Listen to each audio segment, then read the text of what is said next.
Всем привет, друзья! Вы смотрите «Ветви». Сегодня... Привет. Привет. Привет. Привет. Нужно по порядку или... Нет, можно вообще абсолютно в хаотичном рандомно. порядке делай, что хочешь.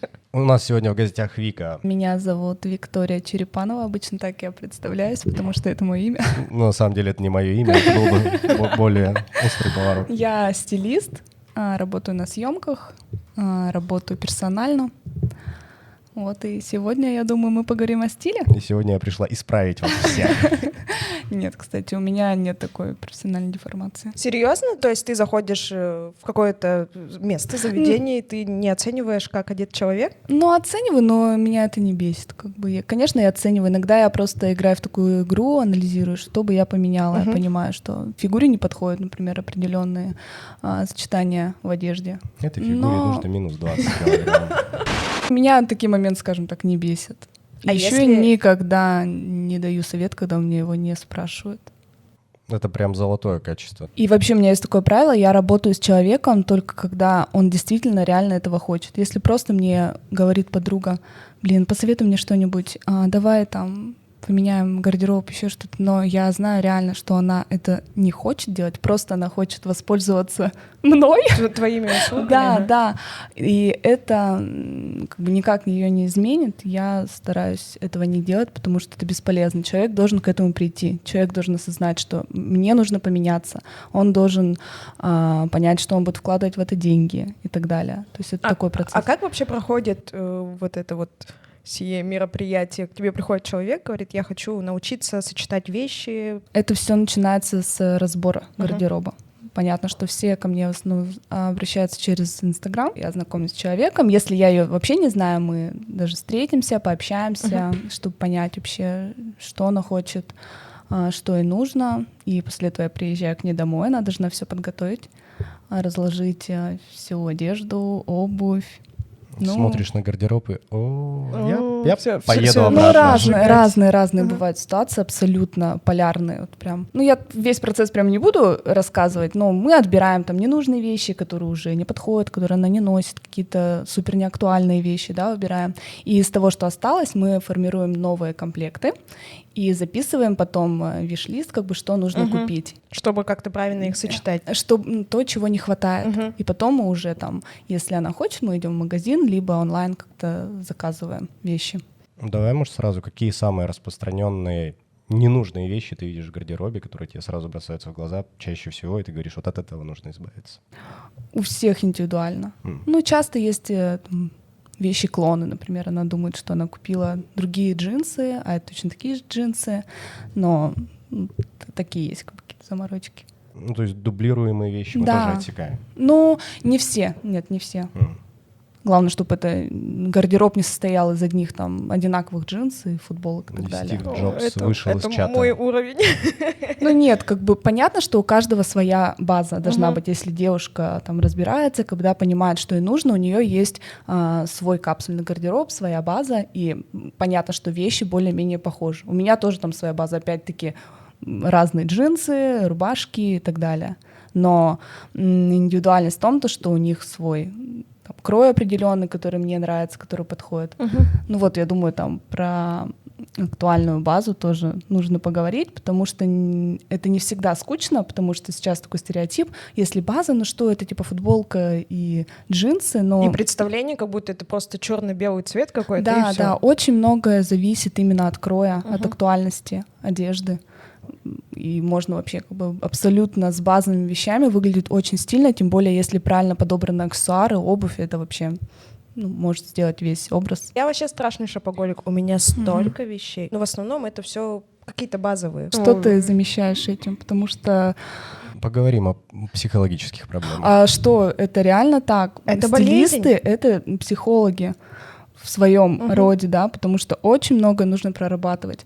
Когда вы начинаете, например, искать свой индивидуальный стиль, вам реально нужно проработать себя и вообще понять, кто вы, чего вы хотите. Просто трендом следовать — это нелепо.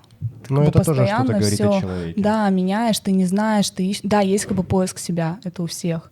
Но ты должна вот как бы найти свой индивидуальный стиль, и потом уже не то, что я там против трендов, разные как бы я какие-то тренды в свой личный стиль тоже добавляю, и они выглядят органично со мной.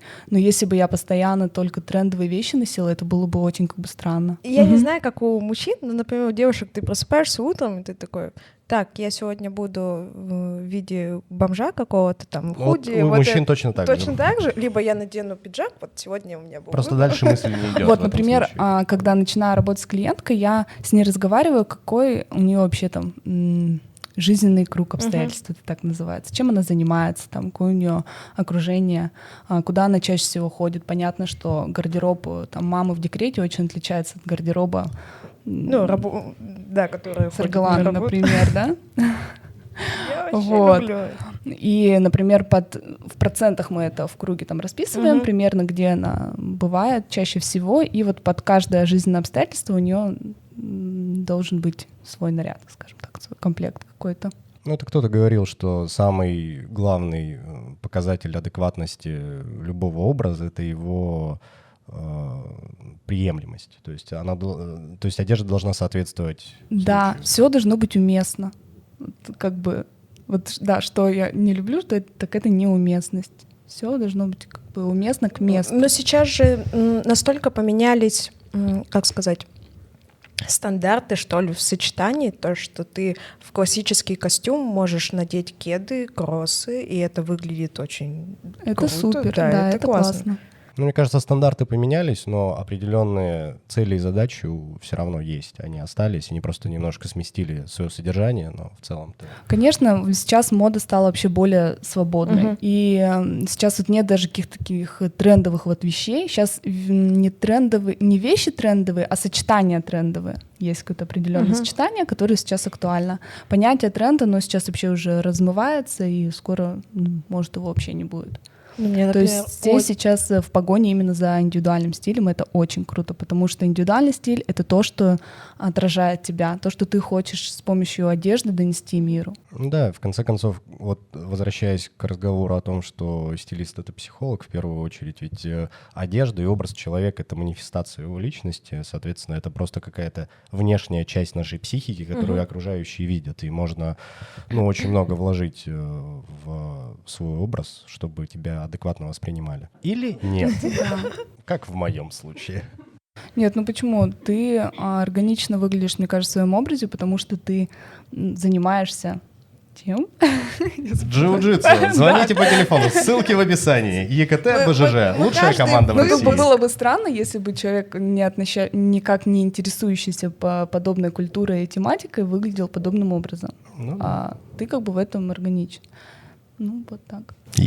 как Но смотри, пришёл- и тем не менее ты сочетаешь там, джинсы, брюки, что-то.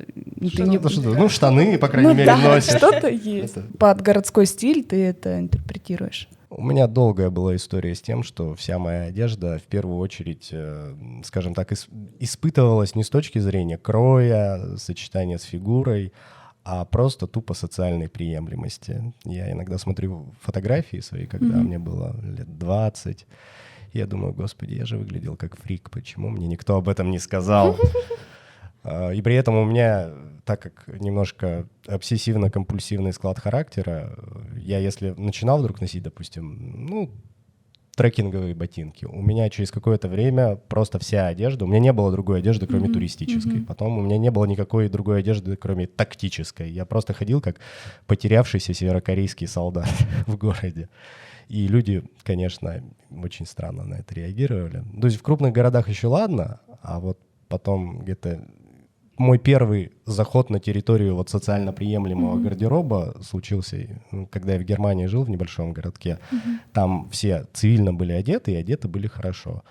А я в своем прикиде крайне тактическом и очень дорогом, но при этом абсолютно там неприемлемом, конечно, почувствовал, что, наверное, нужно как-то слиться с толпой. Увидел странные буквы Х плюс М, подумал, что что-то я где-то это видел. Да, и первый мой заход, я увидел просто магазин H&M, который стоял не в торговом центре, а просто он отдельно, и там были открытые двери, очень удобно было туда заскочить и посмотреть. Вот. Это первый раз, когда у меня появился вообще цивильный гардероб в сознательном возрасте.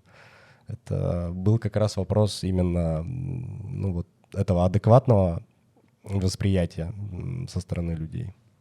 У нас очень модный У город. нас Да, у нас очень очень модный. Я тащусь от молодежи, в основном они так классно выглядят. Они вот по-другому модничают, не так, как мы.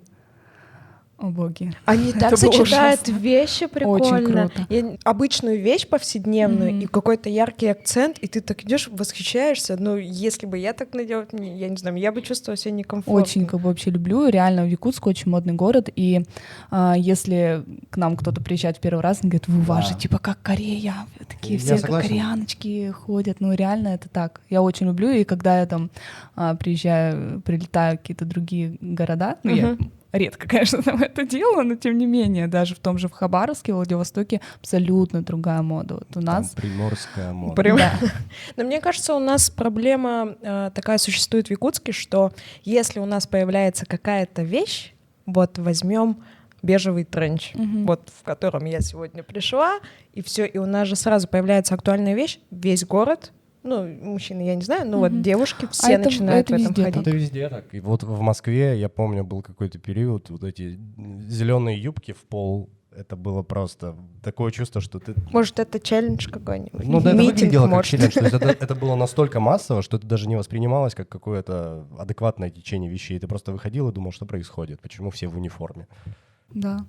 Ну, а И как он- ты на это реагируешь? Ты идешь следом Если- за этим? Срываешь ли ты вещи с Ну, них, как говоришь, фу, Или отвратительно. ты хочешь все-таки вот все в бежевом тренче ходят? Нет, я буду ходить. Ну, вот тоже важно, какой именно бежевый Ну да, тренч. Если он правильного кроя, актуального, если он мне идет, самое главное, я его могу обыграть так, что никто не скажет, что я там одета как все. Это можно про любую вещь там сказать, подобный пример привести. Ну да, еще такой важный нюанс про базу. Я где-то читал исследование такое, опять-таки, Вау. это мой любимый заход на тему Мгм. исследований, Мгм. что люди склонны больше, ну это может быть именно больше к мужчинам относится, но что люди склонны, более благосклонно воспринимать человека, который одет, в базовые вещи, там футболка, джинсы. То есть если будет выбор там какого-то ультрамодника, там, типа, кому я буду относиться более как бы положительно, к какому-то очень остро одетому моднику или к человеку, который просто одет в хорошо сидящие джинсы, в хорошо сидящую футболку, подходящую его типу фигуры и так далее, то это будет больше очков привлекательности, условно, добавлять.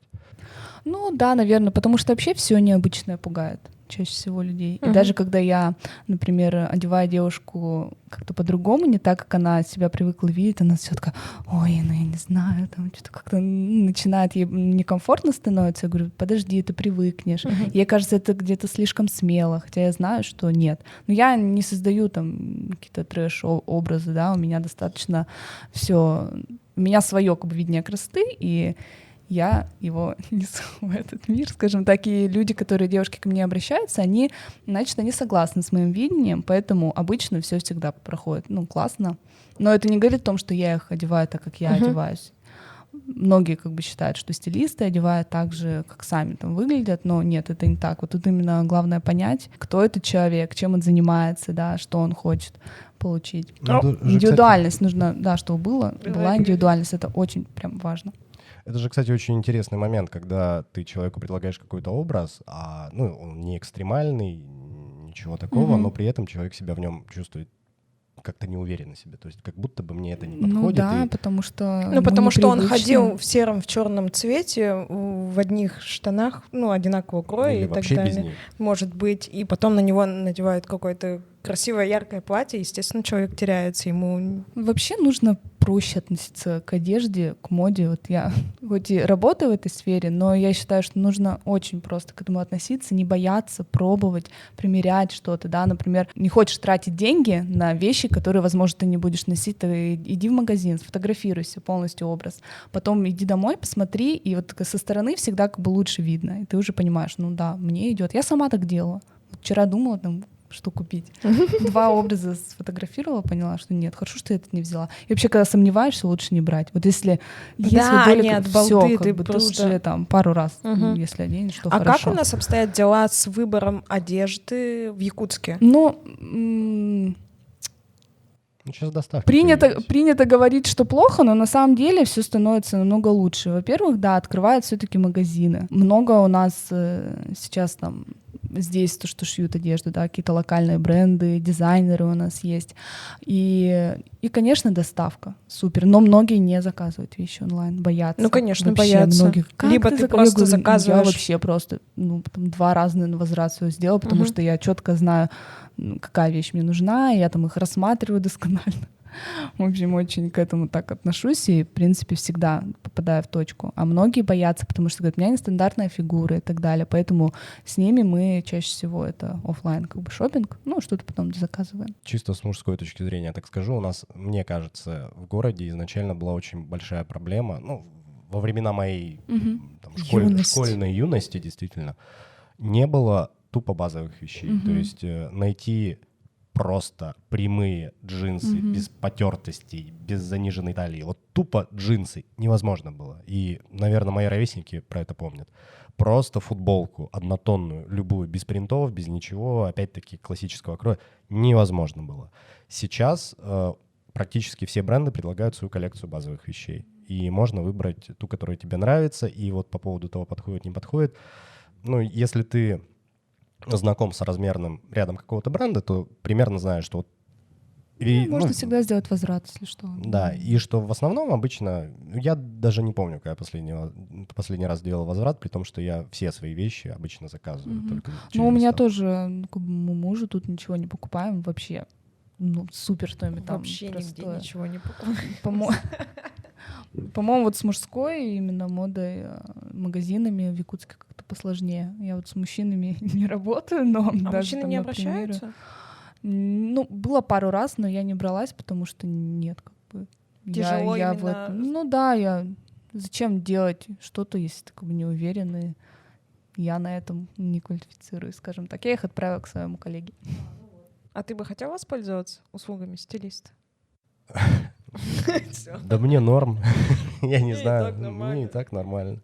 Я в свое время нашел то, что мне нравится. И вот опять-таки я не заморачиваюсь. Я ношу ту одежду, которая мне нравится, которая мне удобна. Тут такой еще нюанс, опять-таки, доступности брендов. Кто помнит, у нас раньше было всего 2 магазина. Это Benetton и Мекс. И то туда Я работала в доставляли. Мексе Вот, то есть долгое Но время. доставляли же какие-то старые коллекции, гигантские размеры. было Это может... Да нет, Саргла, мы с тобой ровесницы, я явно как бы, Да? когда я работала, там Я уже потому просто что- это все-таки больше, дамский такой магазин. если говорить о Мексе. А вот Да. Benetton, будучи молодежной, в общем-то, одеждой, я помню, что когда только-только появился этот магазин, начало нулевых, наверное, одежду такого уровня тогда молодежь не могла себе обычно позволить. Обычно одевались их родители. То есть очень много было мам, пап, которые щеголяли в молодежной одежде. Это выглядело, прикольно по-своему. Вот. А сейчас, конечно, выбор огромный, и можно выбрать, скажем так, тот бренд, чья философия тебя больше всего устраивает. Да.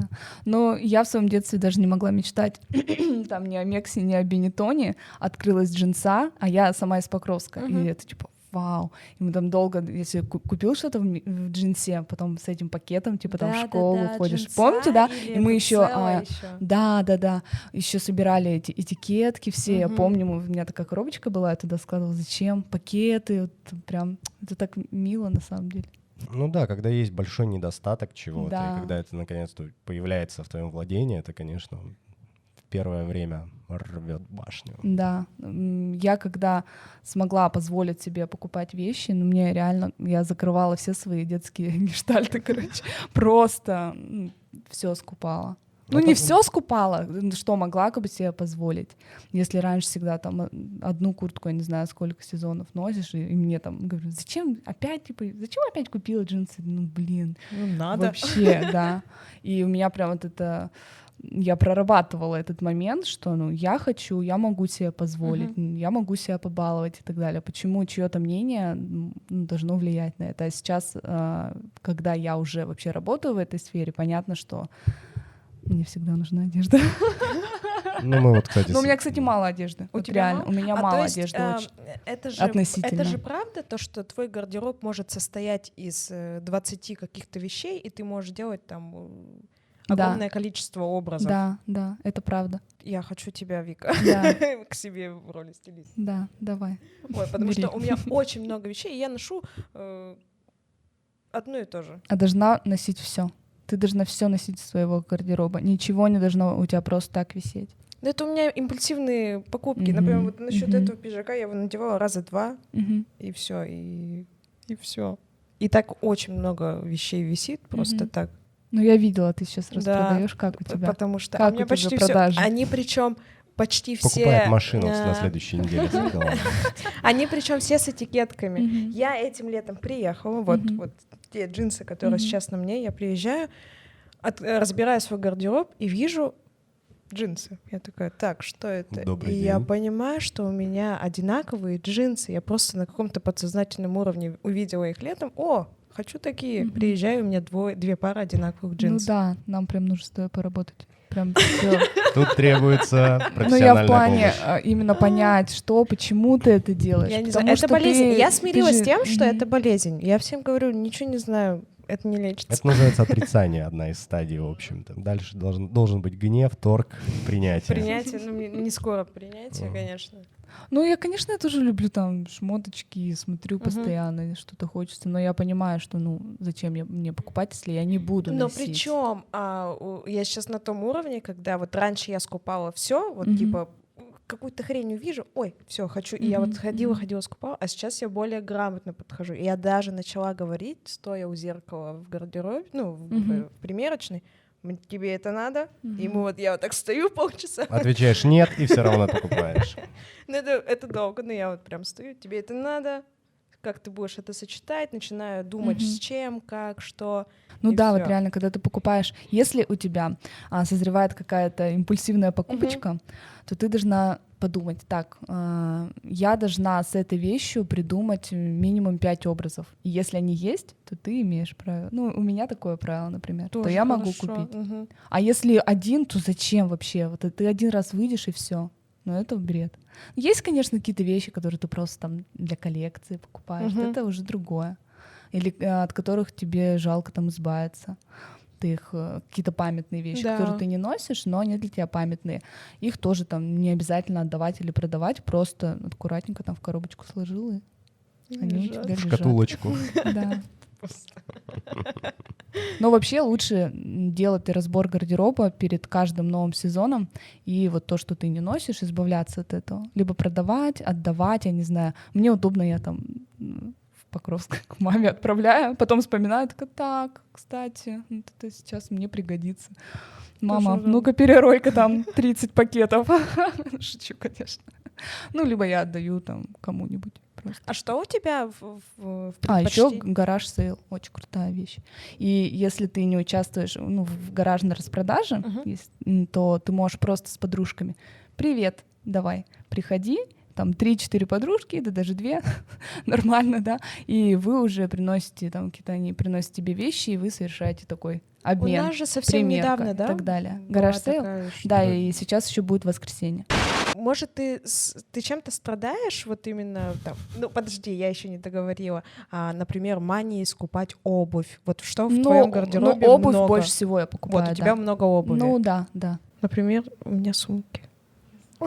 Сумки. Весь город знает об этой Не проблеме. все, я вот пытаюсь донести сумки, просто это тоже больно. Нет, ну, насколько я знаю, ты покупаешь как бы хорошие брендовые ну сумки, да. и это твоя как бы коллекция. Да, Да, это? коллекция. Ну вот видишь, это же здорово. Вот лучше купить одну хорошую сумку. Вообще лучше всегда купить одну классную, качественную вещь, накопить на нее, чуть подождать, потерпеть, чем покупать Чем на столичке 4. твой дилер. А как тебе ты относишься к фейкам? Негативно. Вообще, Ни разу у меня не было фейковых вещей. Ну, не то, что прям негативным, но я не буду, я чуть не сматерилась, простите.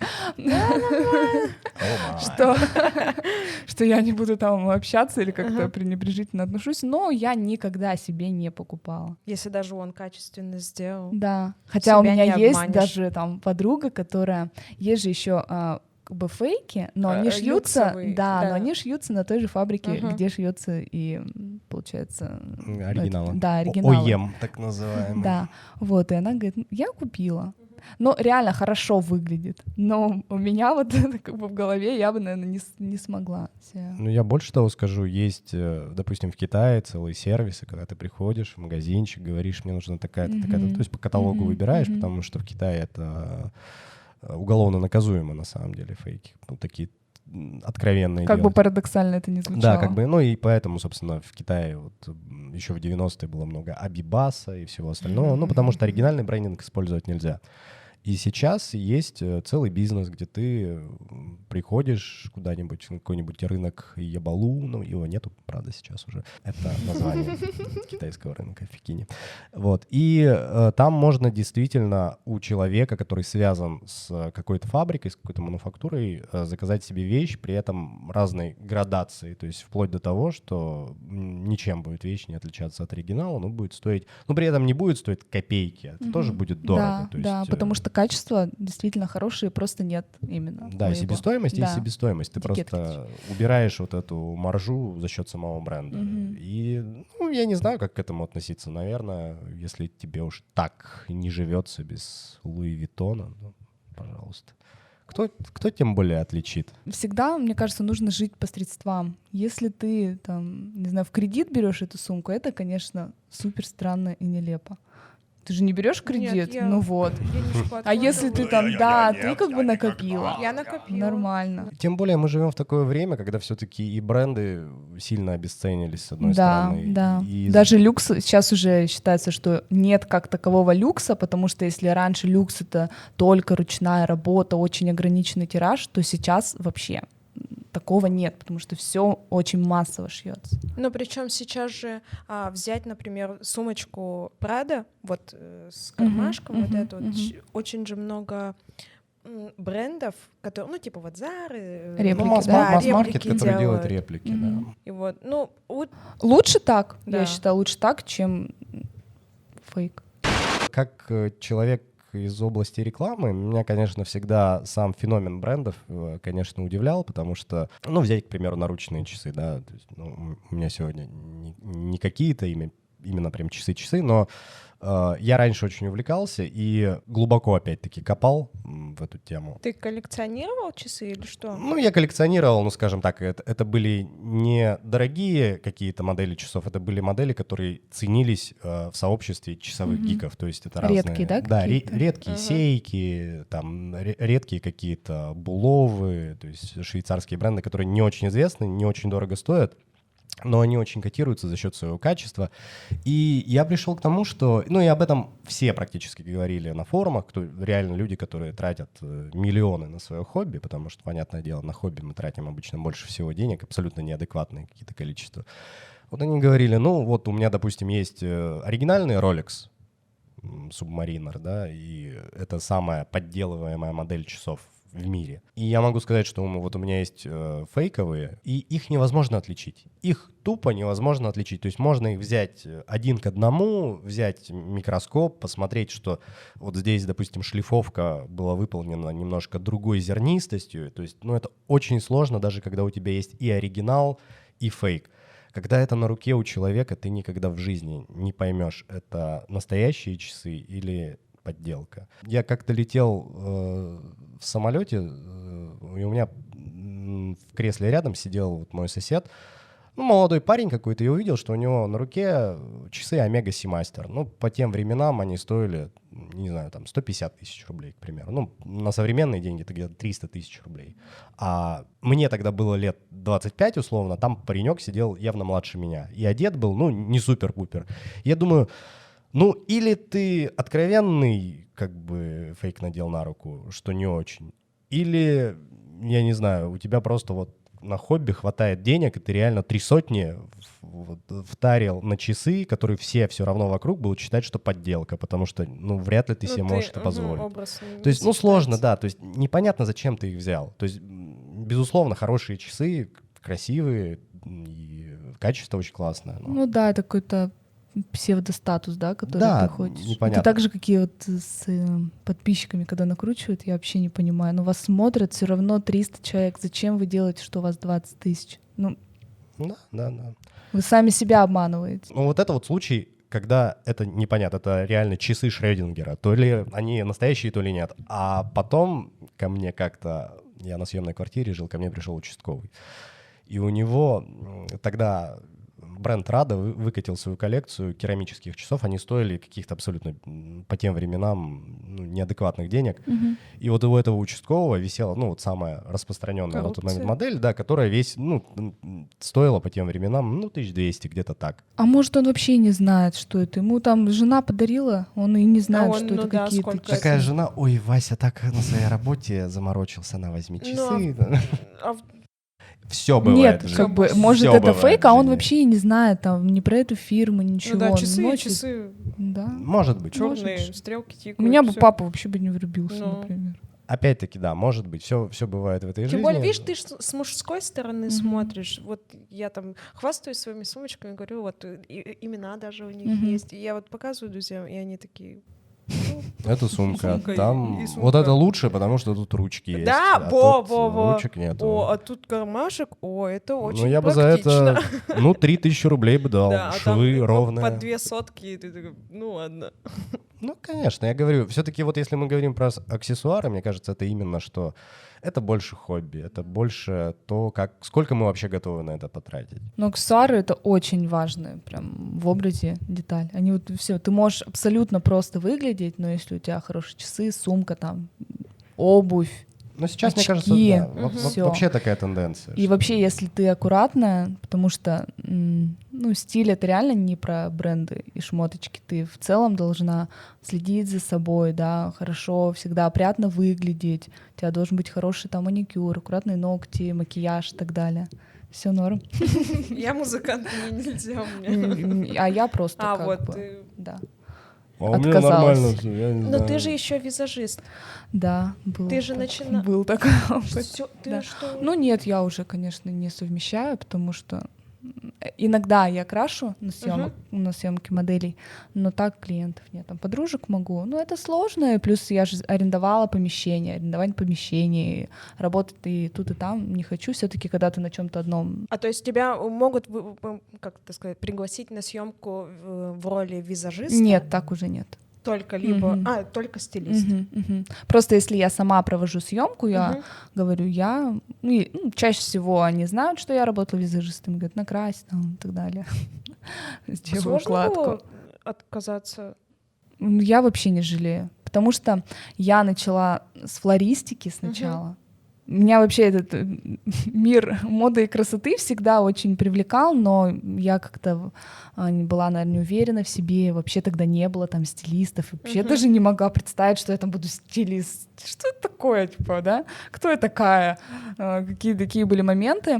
И потом, после нашей свадьбы, я ее сама оформляла, но всегда я любила вот заниматься чем-то подобным, творчеством, там, ремонт в квартире, вот всегда я к этому так подходила. У тебя очень красивая квартира, особенно кухня. Спасибо.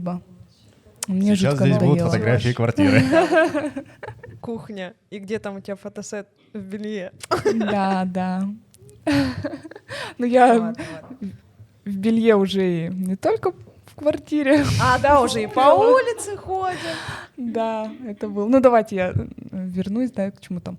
Ну и вот, в общем, после того, как я оформила нашу свадьбу, мы вместе с мужем, я подумала, как это круто, я хочу попробовать быть флористом. Поехала, отучилась в очень прикольной школе в Москве.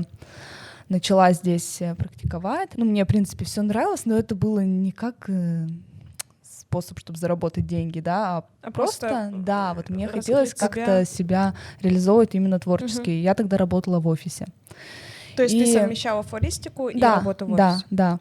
Вот, и потом я забеременела, ушла в декрет, а в декрете у нас все чакры всегда открываются. И я такая, надо быть визажистом. Надо попробовать, почему нет, я смогу. Я тогда была в декрете, и понятно, что у меня не было какого-то стабильного дохода. Я такая, я продам свою шубу. Если шубу купят, я пойду работать. Училась я у Иры Санниковой. Шубу купили, понятно. Шубу купила она же. Нет. Ну и сколько? Около 2 лет, получается, я работала визажистом, а потом поняла, нет, хочу дальше. Хочу вот так еще смотреть, как бы в целом. Но мне безумно вообще помогает сейчас этот опыт, то, что я работала визажистом и даже флористом, потому что когда проходит съемка, я всегда в целом смотрю на картину, много что могу оценить, как бы это очень прикольно. Давай продолжим эту тему. Насколько... Белья? Она очень далеко, но если хочешь. Нет. Насколько стилист сейчас — это именно профессия? То есть можно ли, будучи стилистом, жить вот только занимаясь этим? Честно, сейчас я столкнулась с этой проблемой. Не проблемой, просто я уже начинаю задумываться, что что-то должно быть, что приносит мне какой-то пассивный доход.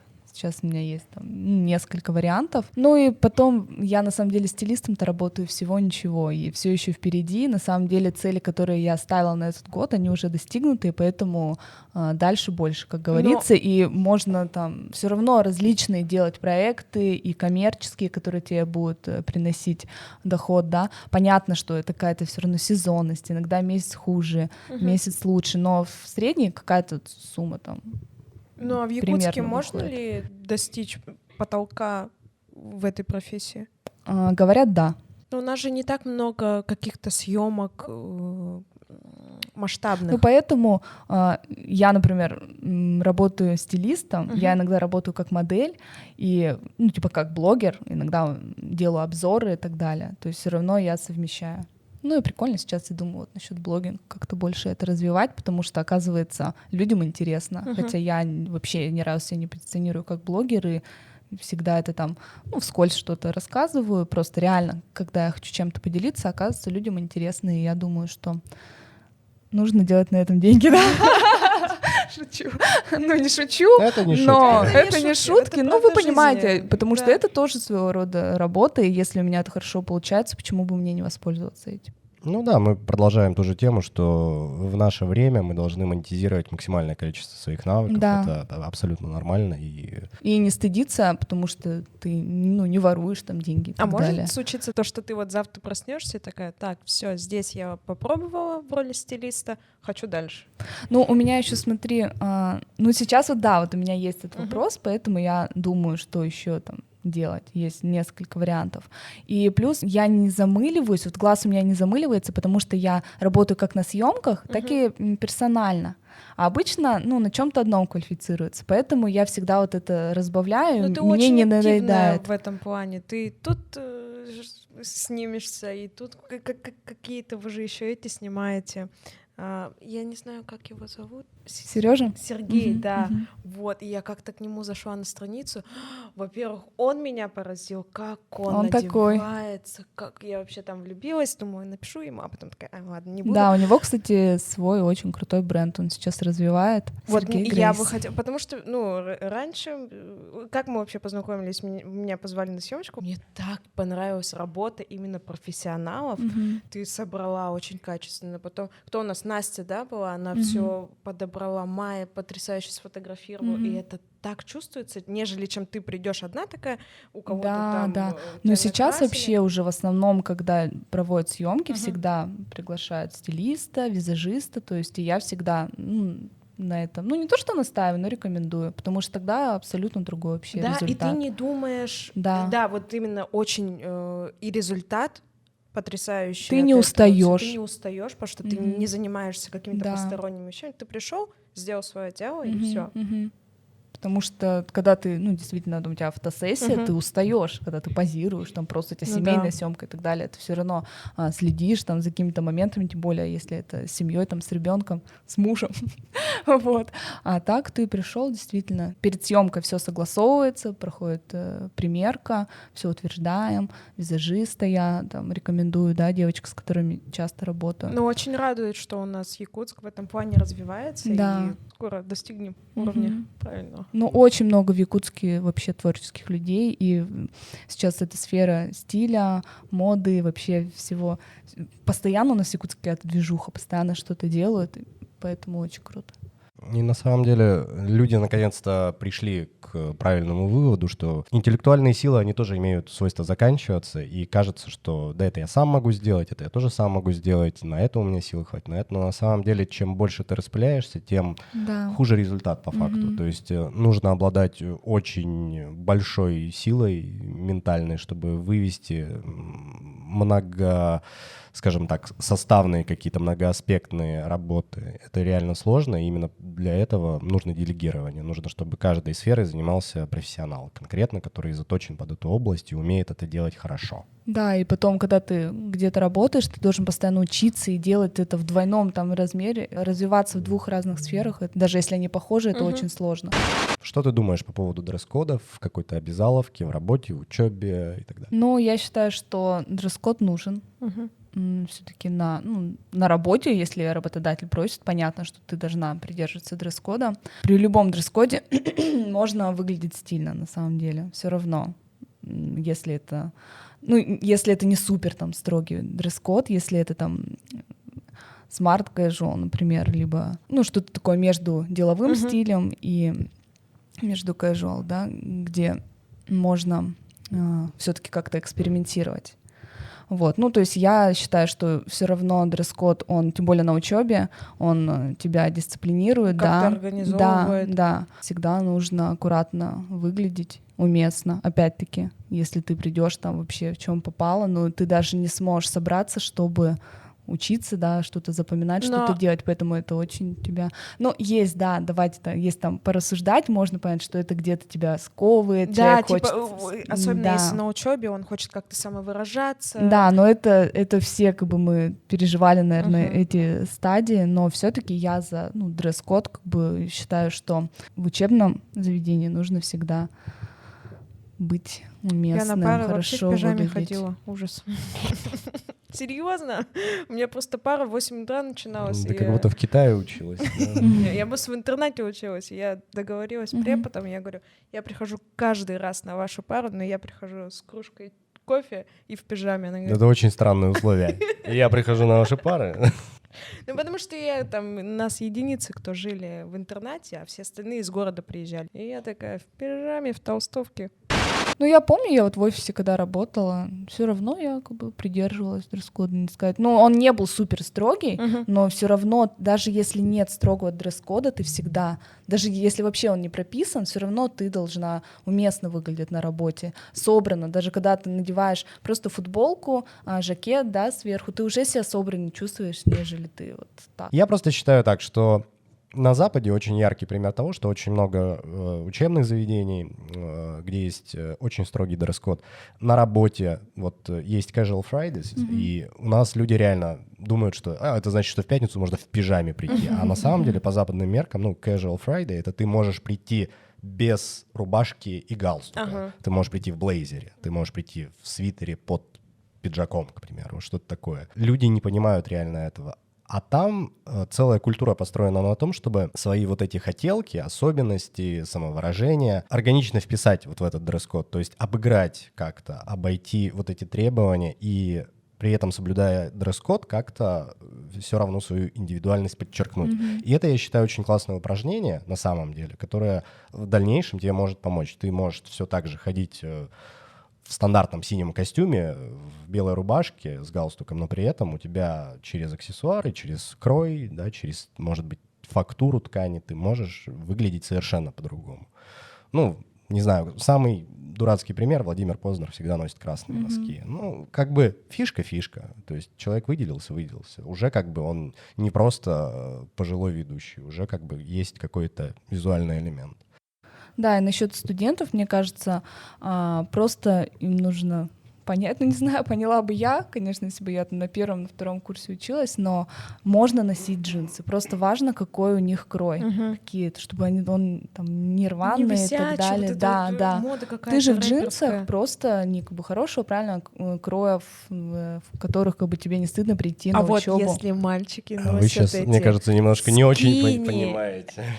есть же джинсы скини, которые мальчики Есть же, носят. есть. Есть же, да? Сейчас у детей, конечно, мода в связи с тем, что хип-хоп культура плотно вошла в чат. И Снова. да, вновь и вновь. И поэтому действительно там, ну, трэш откровенный. То А есть, мне нравится. Да, это может нравиться, может не нравиться, но с точки зрения формальной одежды это трэш. Ну, сложно, да, наверное, вот когда ты только в школу закончил, тебе думаешь, вот сейчас оторвусь там в институте. Даже если у вас не прописан как бы дресс-код в его учебном, надо, да, конечно. все равно нужно нормально одеваться, скажем так. Ну да, нужно продвигать идею среди учащихся, что все-таки, ребята, держите себя в руках, мы вам даем и так максимум свободы, насколько И принято. учителя тоже, кстати, учителя тоже иногда должны как бы придерживаться таких. А потом, когда ты студент, и ты хорошо там выглядишь, да, тебя даже по-другому преподаватели воспринимают.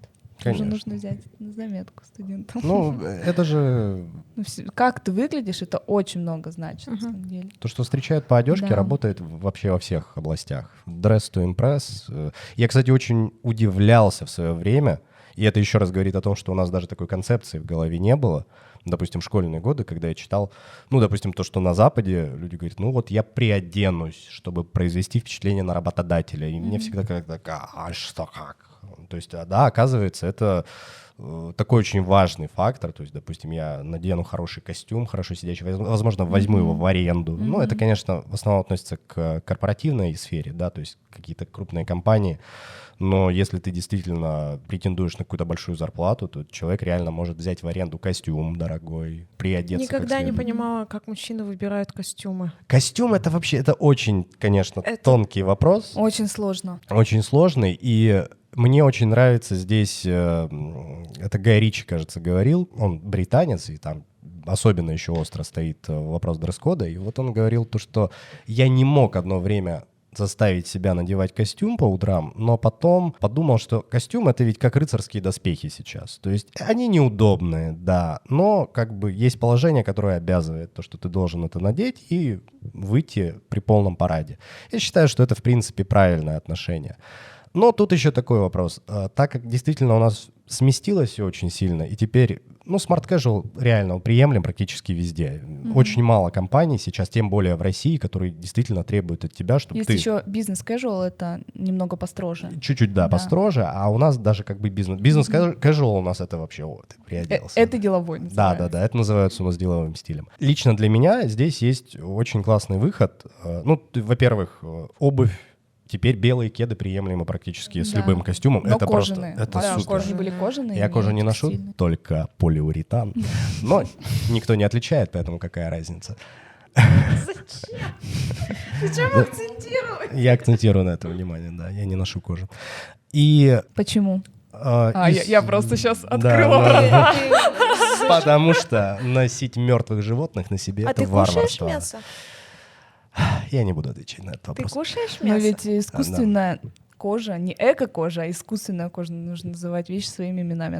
Она для экологии гораздо хуже, чем... Да, ну, Ну, это твой выбор. обувь, да, легко найти удобную. То есть, если раньше нужно было ботинки надевать, которые вот эти Оксфорды, лоферы, отвратительно. Я не, вот что классическую, Мокасины. да, классическую обувь я ненавижу. Это отвратительно просто. То есть, почему нельзя было, если вы так хотите какой-то формальности придерживаться, оставьте кавалерийские сапоги, как бы было бы лучше, чем вот это безобразие на ногах носить. В особенности, когда да, человек еще сидит, у него телосложение не подходит, то есть идет вот идут брюки, оттуда немножко кожи, потом носки такие чуть-чуть сморщенные, и маленькие-маленькие такие лоферы. Это прямо мерзость. Ну, кстати, сейчас, вот если затрагивать тему меха, именно там кожи, сейчас снова будут актуальны шубы, мех, то есть люди Держись. устали, тем более после пандемии, хочется какого-то праздника, Хочется поэтому убить сейчас... кого-нибудь. Ага, поэтому сейчас в тренде там и стразы, пайетки, все такое. Когда я открыл для себя замечательный бренд Юникуро, я просто зафанател. Теперь у меня где-то 80% гардероба — это вот этот замечательный японский бренд, который... Очень классная коллаборация. Да, который в Японии воспринимается как одежда для бомжей, но, тем не менее, я очень люблю, потому что брюки оттуда, рубашка и пиджак по удобству, ну вот опять-таки с кедами, если это одеть, то есть выглядит это все как, ну вот smart casual, да, но при этом по удобству это как спортивный костюм. Это такой кайф. Это же фильм «Джентльмены» Гая Ричи же? Да. Вот когда они вот Да. в клеточку... Мне кажется, у многих уже этот бзик по фазе произошел, и все начали вот... Говорят же то, что вот когда мужчины ходят с девушкой на шопинг, для них это вообще катастрофа, что это невыносимо. Да? Я в защиту девушек хочу сказать, что... Что с вами еще хуже ходить. Серьезно. Мы с другом проторчали часов 5, наверное, в бутике Hugo Boss. Он мерил вот эти вот костюмы. Он мне показывает, ему нужен был черный костюм. Одно и то Он же. показал тебе 50 одинаковых черных Я такая, он костюмов. говорит, какой лучше? Я уже стою, у меня крыша едет. Я такая, вообще без понятия, что куда там. Да. Черный. Да, с костюмом вообще мы перед свадьбой мы уже Мгм. искали костюм, нигде не могли найти. У него достаточно стандартное там телосложение, все перемерили там здесь, там смотрели на сайтах. В тот период наша общая подруга, которая была свидетельницей у меня, но это его одноклассница, она жила во Франции. Ну и в итоге, прикиньте, мы заказали там костюм, она ему купила. Вообще все мы ему измерили, и вышло, что его костюм дороже, чем мое свадебное платье, ну в 2 раза точно. Ну вот такая история настолько как бы. Где-то заплакал один продавец-консультант магазина «Августин». Раньше люди одевались все-таки более однозначно, то есть девушки обязательно выставляли все прелести на показ, мужчинам вообще было сложно, потому что если ты одеваешься не в черный цвет, скорее всего с тобой что-то не так. Что-то не так, Что-то да. с тобой не так, братан. Вот. Это интересный такой вопрос, именно культурологический. Считается, что вот мужской крой, мужская мода победила женскую, что сейчас нет нарочито женственных там нарядов. Даже, например, я на своем примере, что я достаточно тоже там люблю овер и так далее, как-то свободно одеваться, да, но если я куда-то иду, я могу прям нарядиться. Элегантное платье, по фигуре. Да. Мода на удобство — это такой, огромный тренд, прям, который будет еще, наверное, всегда уже останется с нами. Да, я думаю, к счастью, это Да. останется навсегда с нами, потому что, если мы берем средневековую Японию, где для того, чтобы облачиться только в кимоно, нужна была еще одна пара рук, а во-вторых, там час времени. Ну и помните, раньше, вот сейчас я практически такого не замечаю, чтобы зимой кто-то на каблуках там ходил, как раньше это делали, да? Раньше это же было норма, а сейчас Да, дикость. да, Ты смотришь, сейчас это уже странно, действительно. что ты Но, делаешь? кстати, Спортивные ботинки, вот эти вот зимние. Мгм. Ну, у нас, видите, вообще, в принципе, Ну, такой да. регион специфичный, скажем А сейчас так. ты вот Мгм. мне как стилист скажи, я Мгм. у одного не блогера, она тоже стилист, Карина Нигай, Мгм. и она сказала, что возвращаются уги Мгм. в моду, и даже Прада сделали Ну, они такие дутики черные дутики, сделали, да. сделали. Это, да? Ну, Можно? дутики вот эти вполне как бы норм. Да и уги можно нормально носить, на Если самом вот, деле. Да, если ты как-то... Если забыть про то, что это домашняя обувь, Ну, это классно смотрится, вот такие короткие, мне очень нравится. это домашняя обувь. Ну что, я везде как дома себя чувствую. Везде тариф, везде как дома. Вот сейчас новый сезон, осень. Что тренд? Какой тренд? Что надо носить? Не люблю, честно говоря, говорить про тренды вообще. Тренд, он очень замыливает вот твою индивидуальность. Поэтому нужно их очень грамотно добавлять в свой гардероб. Дозировано. Да, дозированно. Поэтому купите просто хорошее пальто, я не знаю, хорошую обувь. Что, бежевое пальто опять? Не обязательно бежевое, но важно, какой там крой, например, у него будет. На осень, не знаю, хорошая база, какой-нибудь трикотажный костюм с юбкой, например. Трикотажный свитер, Да. юбка, но это все не супер облегающее, такое свободное. Можно с чем угодно носить из обуви, какие-то даже ботфорты. чтобы подчеркнуть опять-таки женственность. Брючный костюм всегда будет актуален, хороший в любом гардеробе. Важно, как бы, какой крой у него, чтобы подходил девушке, мужчине, там, неважно кому. Вот. Если у тебя есть хороший брючный костюм, ты с ним очень много можешь составить различных комплектов. Я не знаю, сама себе удивляюсь. Я сейчас хочу себе что-нибудь с пайетками и что-то леопард. Ну, леопард я уже себе Люрикс. Ну, правильный принт. Да, правильный принт, и как бы его там носить очень важно. То есть я говорю, вот эта капелька гламура, она сейчас очень прикольно смотрится. Причем люди, вот когда ты говоришь про принт, ну вот леопарду, они такие, да. Что это такое? Я бы очень хотела себе именно пальто, либо какой-то плащ. Леопард. Его можно так круто обыграть. Да. Очень можно прикольно его носить прям. По поводу вот как раз-таки вот моды того времени, 90-е нулевые, уже тогда очень много людей говорили, вот я ездил в Европу, и вот вы знаете, там мало того, что женщины каблуки не носят, они не красятся еще. Совсем обалдели. Помимо всего прочего, да, и это тогда была такая дикость, как так без вечернего макияжа днем выйти, это что вообще такое? Я-то опять-таки, будучи молодым человеком, я вообще не обращал на это. То есть я не мог, как вот много мужчин, не могут на самом деле, не могли в то время сказать, женщина накрашена или нет. То есть если у нее вечерний макияж, они могли сказать, ну да. То есть я тоже смотрел, ну да, вот она накрашена. А если просто какой-то, как-то ньют, ну то есть... Девушка просто накрашена, ну вот, в повседневку, да, то есть ты не можешь просто понять, она накрашена или нет. Так вот, когда я приехал в Европу, я внезапно понял, да, вот этот человек вообще не накрашен, это видно.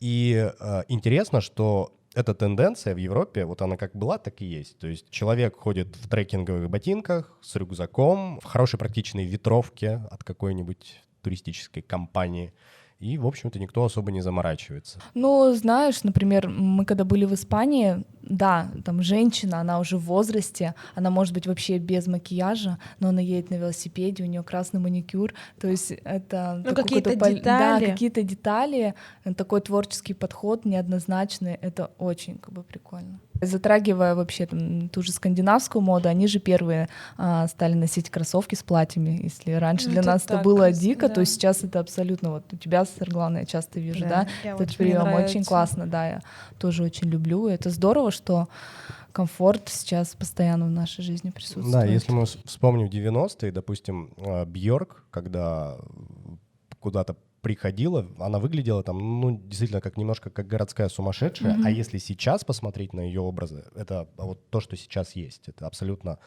приемлемо сейчас. Это, конечно, очень здорово, потому что реально все понимают, что формальная одежда, она по определению изначально была неудобной. Как ни крути. Пиджаки неудобные, каблуки неудобные, все неудобно. И, естественно, оверсайз удобный. Как бы надел и все. То есть я дошел до того, в принципе, что если раньше я вообще носил футболки по 100 рублей из магазина «Сплав», камуфляжные, и не просто камуфляжные, а в охотничьем камуфляже, типа сена, к примеру. Вот. Теперь я, допустим, могу взять футболку и могу понять, что ткань слишком грубая. То есть мне неудобно будет, там слишком толстая ткань. Да, не хлопушка 100%. Да, то есть не Supima Cotton из Uniqlo.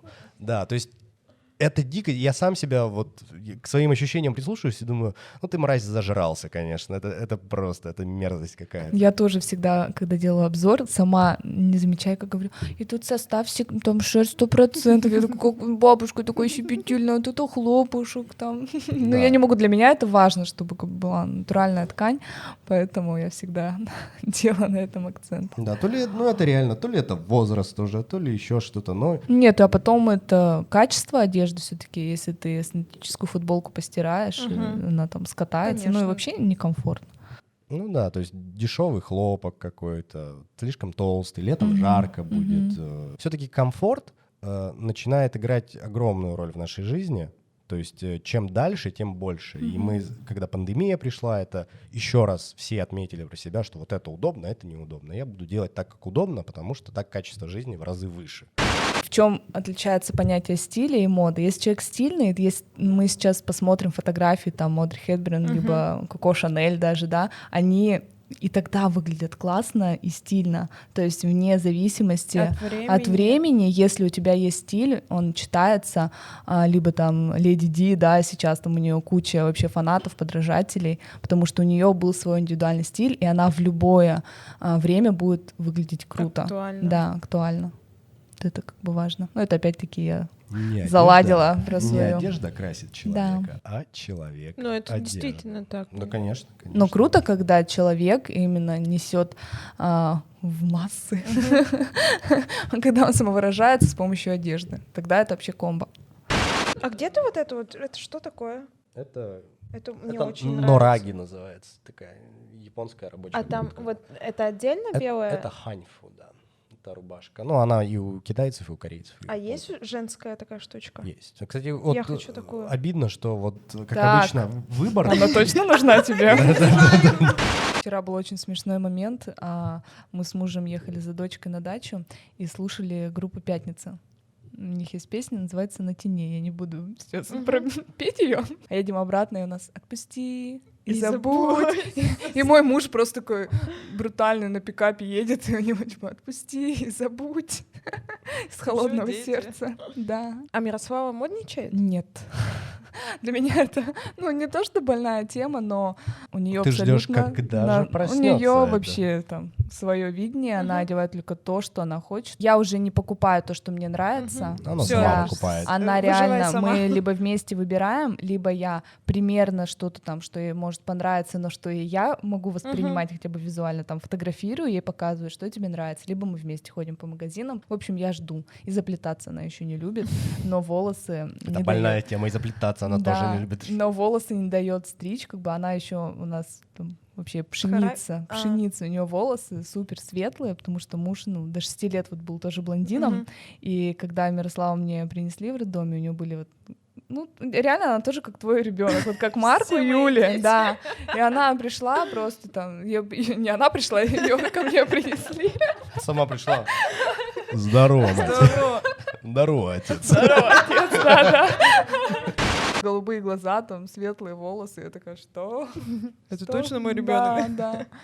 Вот, поэтому такая у нас с характером девочка. Но это круто, я рада, что у нее на все свое мнение. Свое видение Да, может. да. Пусть я не хочу ее абсолютно никак подавлять в этом. Потом научится. Потом ничего. подавлю. подавлю. Подавить-то никогда не поздно. Ну что ж, дорогие друзья, на сегодня у нас все. Всем пока. Подписывайтесь на наш канал, ставьте лайки, колокольчики. Все ссылки в описании. Пока. И там будет китайская музыка. Она корейская. 당신